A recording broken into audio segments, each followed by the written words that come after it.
양승원 목사의 광야벙커 유튜브에서 함께하는 주님은 나의 최고봉 11월 9일입니다. 오늘은 복음의 중심은 예수 그리스도입니다. 라는 주제를 묵상합니다. 오늘 찬양, 이런 곡이 생각나지 않습니까? 내 안에 사는 이. 오늘 주제의 배경입니다. 골로새서 1장 24절이죠. 나는 이제 너희를 위해 받는 괴로움을 기뻐하고 그리스도의 남은 고난을 그의 몸된 교회를 위해 내 육체에 채우노라. 개인적으로 이 말씀을 참 좋아합니다.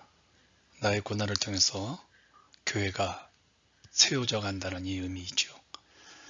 바울은 자신을 복음의 노예 일꾼이라고 칭합니다. 24절에서부터 29절까지는 복음의 노예가 어떠한 삶을 살아야 하는지에 대해 설명하고 있죠. 우리는 사람들로부터 관심의 대상이 되고 싶어 하죠. 유명한 사람, 인정받는 사람. 그런데 우리가 하나님의 일을 할 때 조심해야 될 일입니다. 우리 스스로가 초점의 대상이 되어서는 안 된다는 겁니다. 그런 면에서 오늘 주제는 우리 사역자들을 위한 것이겠지만 신자들 모두에게 적용되는 귀한 영적 교훈이 되어집니다.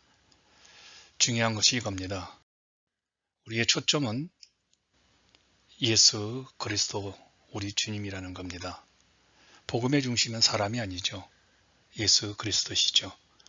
그래서 챔버스는 늘 그리스도의 구속과 일치되는 사역이라는 어려운 말을 사용했습니다. 좀 쉽게 말한다면 그리스도의 구속은 하나님께 온전히 순종함으로 주님 자신을 내어드린 예수님의 십자가 사건을 의미하지요. 그러므로 하나님의 일을 하는 사역자들, 주님의 일꾼은 주님처럼 희생적 중보자가 되어야 한다는 겁니다. 챔버스는 희생적 중보자 사역을 이렇게 설명했네요. 그 일꾼의 그 목회자의 인격이 뛰어나 다른 사람에게 영향을 미친다는 뜻이 아닙니다. 그 목회자의 그 일꾼의 삶의 요소들을 통해 그리스도의 실체가 다른 사람들에게 임한다는 뜻이죠. 한마디로 사역자의 탁월한 고매한 인격이 사람들에게 영향을 미치는 것이 아니라 예수 그리스도의 실체, 즉 우리 주님께서 십자가에서 못 박아 죽으심으로 자신을 희생하신 그 실체가 사람들에게, 우리에게 영향을 끼친다는 겁니다. 매우 중요한 관점이죠. 그런데요, 사역자들이 이런 유혹을 받지요. 사역을 하면서 사역자들이 받는 유혹은 우리의 장점, 우리의 능력, 내가 지금 사용해가지고 큰 성공한 방법들을 복음의 능력보다 앞세우려 한다는 겁니다. 이러한 유혹에 한번 넘어가면요, 그 다음에 자연스럽게 우리가 하는 사역을 통해 사람들에게 관심과 평가를 받으려는 욕망이 생깁니다. 이럴 때 이제 하나님의 영역에는 관심이 없습니다.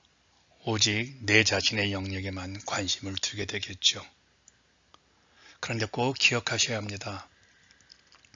우리가 관심과 사람들로부터 칭찬을 받고 싶어하는 것만큼 예수 그리스도의 십자가 구속이 가려진다는 것입니다.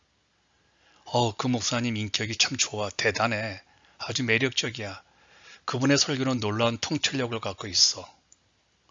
이런 말들 가운데 하나님의 복음이 역사할 룸이 있을까요? 기회가 있을까요? 어쩌면 이것은 새 생명이 아니라 세련된 기독교 영적 문화지요. 세련된 설교, 세련된 교회.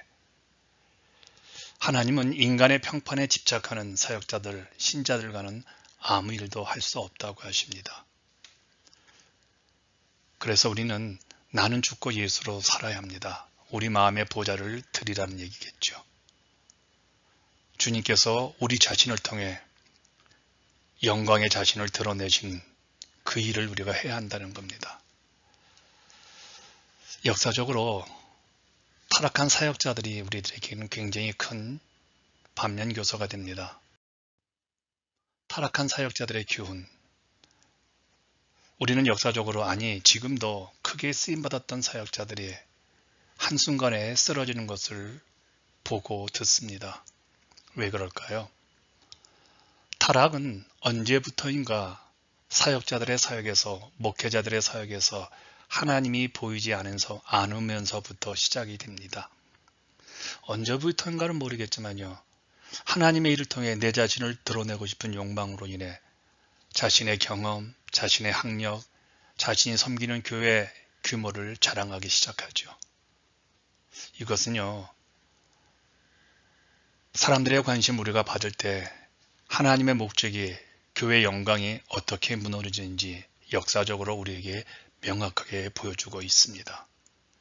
그런데 반면에 우리가 순수하게 예수님에 관한 진리만을 선포할 때 하나님은 교회를 사용하셔서 세상을 변화시킨다는 겁니다. 그러므로 진정으로 영광을 받으셔야 할 분이 누구인지 우리는 알아야 한다는 것이죠. 여기에서 희생적 봉사라는 굉장히 중요한 단어가 소개되고 있습니다. 희생적 봉사, 원문을 보니까요, 세크라멘탈 서비스라는 뜻입니다. 성내전이라는 뜻이죠. 그러니까 희생적 봉사가 바로 성내전적 삶을 말한다는 겁니다. 성내전적 삶, 온전히 자신의 몸을 찢는 삶, 그리고 가득히 부어지는 포도주적 삶을 말하죠. 한마디로 나를 온전히 주님께 내어드리는 겁니다. 내 모든 권리를 우리 주 예수 그리스도께 양도하는 겁니다. 이것을 세크라멘탈 서비스라고 하죠. 온전히 그분의 도구로 나를 내어드릴 때 성령께서 사용하신다는 겁니다.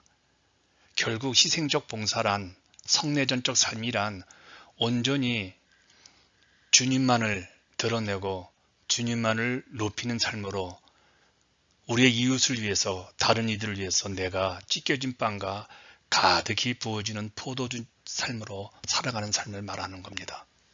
아무도 인정하지 않아도 이런 삶을 말하게 되겠죠. 오늘 제가 이 말씀을 묵상하면서 제가 스스로 한번 이런 다짐을 해보았습니다. 내 목회의 다짐이라고도 할까요? 이런 고백입니다. 우리 사역자들은 하나님의 일을 하면서 끊임없이 사람들의 평가에 매달리는 실수들을 하죠. 저도 지난 제 목회를 보니까 사람들이 인정하면 신이 났고 사람들이 비난하면 풀이 죽었던 제 모습을 발견합니다. 사람들의 칭찬에 괜히 위로를 받고 사람들의 비판에 흔들리는 내 모습이었죠. 그런데 챔버스가 이런 말을 합니다. 인간적 매력으로 사람을 끄는 것은 복음에 선포하는 무관하기 때문에 복음이 역사할 수 없습니다. 만일 누군가 자신의 인격으로 성도들을 끌면, 사람들을 끌면 그의 호소력은, 그의 능력은 그의 인격에 있는 것이겠죠. 그러나 그런 사역자가, 그런 일꾼이 주님과 하나가 되면 사람을, 내 인격이, 내 설교가 끄는 것이 아니라 예수 그리스도가 끌고 가십니다. 우리에게 있어서 위험은 언제나 사람들에게 영광을 받으려는 데 있습니다. 그런데 한번 바울을 보세요. 바울은 사람들이 자신을 영광스럽게 대접하려고 하고 그를 존귀하게 할 때마다 철저하게 대항했습니다. 그리고 자신이 해야 할 유일한 일은 그리스도의 남은 고난을 교회에 채우는 것, 즉 희생적 봉사임을 알았죠. 그래서 처절하게 자신을 내려놓고 오직 복음만을, 그리스도의 영광만을 위해 살겠다고 몸부림을 쳤던 것입니다. 이런 관점에서 오늘 본문 골로새 1장 24절을 한번 읽어보십시다. 나는 이제 너희를 위해 받는 괴로움을 기뻐하고 그리스도의 남은 고난을 그의 몸된 교회를 위해 내 육체에 채우노라. 우리 사역자들이, 우리 신자들이 자신을 지키는, 타락으로부터 지키는 유일한 길은 이 위대한 고민 속에서 나온 고백일 겁니다. 오늘 나의 사역 가운데 그리스도가 높임을 받고 있는가, 아니면 내가 인정을 받고 있는가, 이 고민이 제 가슴속에 계속 나오고 있습니다. 진정한 그리스도의 사역은요, 그리스도의 인격과 그리스도의 십자가 실체가 가려지지 않도록 해야죠. 진정한 그리스도의 사역은 그 사역을 통하여 그리스도의 구속이 세상 사람 구원하는 것이 어떤 것인지를 정확하게 드러내어야 합니다. 꼭 기억하십시다.